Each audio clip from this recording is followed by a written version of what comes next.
War zone में, जी हां, हम इसराइल में हैं। इसराइल और ईरान के दरमियान युद्ध जारी है।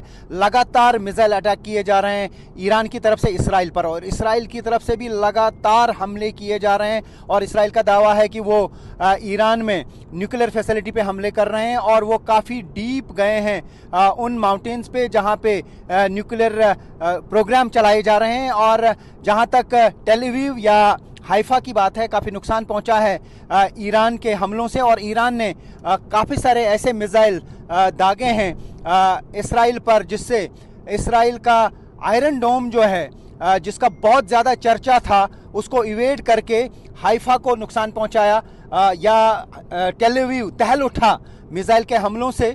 तो अभी एक बड़ा चैलेंज बना हुआ है पूरे मिडल ईस्ट में या ईरान में।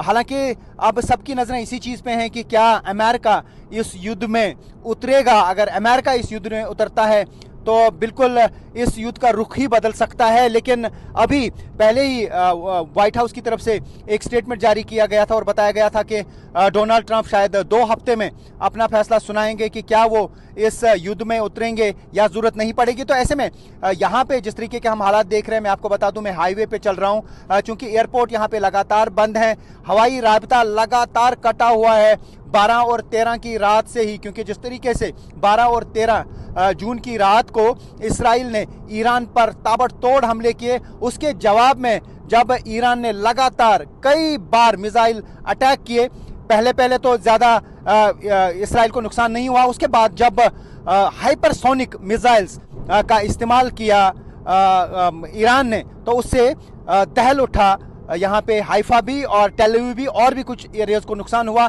यहाँ का एक हॉस्पिटल जो है उसमें काफ़ी डैमेज हो गया। हालांकि इसराइल का ये कहना है कि हॉस्पिटल पे डायरेक्ट अटैक किया गया, लेकिन ईरान का ये कहना है कि वहाँ पे मिलिट्री इंस्टॉलेशंस थी, आर्मी का एक ये कंटोनमेंट था, हेडक्वार्टर था, उस पे हमला किया गया। लेकिन फिलहाल दोनों मुल्कों के दरमियान तनाव बहुत ज़्यादा है।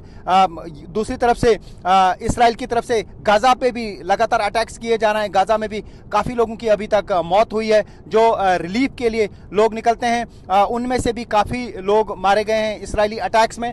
तो ये कहा जा सकता है कि मिडल ईस्ट में हालात बहुत ज़्यादा कशीदा हैं। हालांकि ये एक वाहिद हाईवे है जो इस वक्त कनेक्ट करता है इसराइल को, क्योंकि जॉर्डन के ज़रिए इसराइल पहुंचना पड़ता है। हम भी जब यहाँ पे पहुंचे तो बहुत ही मुश्किल सफ़र तय करना पड़ा, क्योंकि डायरेक्ट कनेक्टिविटी नहीं है। और अगर हम जॉर्डन के रास्ते से आते हैं, एक एलन बाई ब्रिज है वो, लेकिन 12:30 बजे ही बंद हो जाता है, और रात के 8 बजे तक एक और जगह पे जो है बॉर्डर खुला रहता है। लेकिन काफ़ी डिफ़िकल्ट हो जाता है जो लोग यहाँ पे आते हैं, और यहाँ पे सन्नाटा छाया हुआ इस हाईवे पे। थोड़ा सा मैं हाईवे की तस्वीर आपको दिखाने की कोशिश करूँगा ताकि जो देश भर से, दुनिया भर से हमारे साथ दर्शक जुड़े हैं उनको यहाँ के हालात का अंदाज़ा हो सके। क्योंकि इसराइल जैसी जगह पे पूरा एयरपोर्ट लगातार बंद होना, उसे आप अंदाज़ा लगा सकते हैं। क्योंकि जिस तरीके से पहले लेबनान पे लगातार अटैक्स हो रहे थे, लेकिन इसराइल के साथ साथ लेबनान में भी हवाई राबता बंद नहीं हुआ, लेकिन आप एयर स्पेस हर तरफ से यहाँ पे क्लोज कर दी गई है। काफ़ी सारी फ्लाइट्स को जो है वो डाइवर्ट किया जाता है क्योंकि एयर स्पेस यहाँ इस मिडल ईस्ट में कई जगहों पे बंद कर दी गई। इसराइल में कोई भी फ्लाइट ऑपरेट नहीं करती है, और ना ही ईरान में फ़्लाइट्स ऑपरेट की जाती हैं। और हालांकि ईरान में जो भारत के स्टूडेंट्स थे, काफ़ी सारे थे, उनको धीरे धीरे अब वापस लाया जा रहा है आर्मीनिया के रास्ते से। कल भी एक बैच जो है स्टूडेंट्स का दिल्ली पहुंचा। तो ऐसे में फ़िलहाल इस पूरे मिडल ईस्ट में या ईरान में जो है तनाव बहुत ज़्यादा जारी है। न्यूज़ 18 इंडिया की टीम पहुंच चुकी है वार जोन में। मैं इस वक्त इसराइल में हूं। इसराइल और ईरान के दरमियान युद्ध जारी है, लगातार एक दूसरे पे हमले किए जा रहे हैं। इसराइल की तरफ से आज ईरान के कई जगहों पे हमले किए गए, और इसराइल का दावा है कि न्यूक्लियर फैसिलिटीज पे हमले किए जा रहे हैं। लेकिन ईरान की तरफ से भी एक के बाद एक मिसाइल हमले किए जा रहे हैं। अभी तक कई मिसाइल वेव्स जो है देखी गई इसराइल में, चाहे वो टेल अवीव हो या हाइफा हो, दहल उठा वो ईरानी हमले से।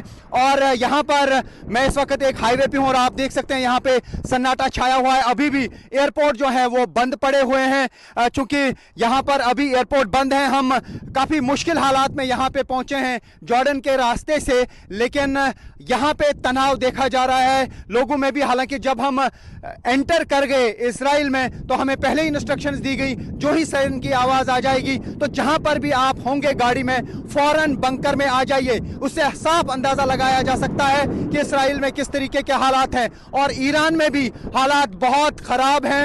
और अभी सबको इंतजार है कि क्या डोनाल्ड ट्रंप कोई फैसला लेंगे, क्या अमेरिका इस जंग में उतर जाएगा। अगर जंग में उतर गया तो यह कहा जा सकता है कि एक बड़े पैमाने पे युद्ध हो सकता है। हालांकि ऐसा समझा जा रहा है कि कुछ लेवल्स पे शायद डिप्लोमेटिक एफर्ट्स किए जा रहे हैं ताकि ये जंग जो है रुके, लेकिन अभी जंग रुकने का नाम नहीं ले रहा है क्योंकि इसराइल की तरफ से भी हमले किए जा रहे हैं। लेकिन ईरान ने लगातार बैलिस्टिक मिसाइल्स का इस्तेमाल किया, हाइपरसोनिक मिसाइल्स का इस्तेमाल किया और जिस आयरन डोम पे नाज था इसराइल को, आयरन डोम को इवेड करने वाले मिसाइल्स ने इसराइल को चौंका दिया। और इसराइल में इस वक्त हालात ठीक नहीं है। यही वजह है कि अब यहां पे लगातार एयरपोर्ट बंद है। हालांकि ईरान में भी एयरपोर्ट बंद है, लेकिन टेल अवीव, हाइफा के साथ साथ कुछ और इलाकों में भी ईरान की तरफ से हमले किए गए। हालांकि जो इसराइल के एक हॉस्पिटल को बहुत ज्यादा नुकसान पहुंचा। इसराइल का दावा है कि ईरान ने डायरेक्ट हमला उस पर किया, लेकिन ईरान दावा कर रहा है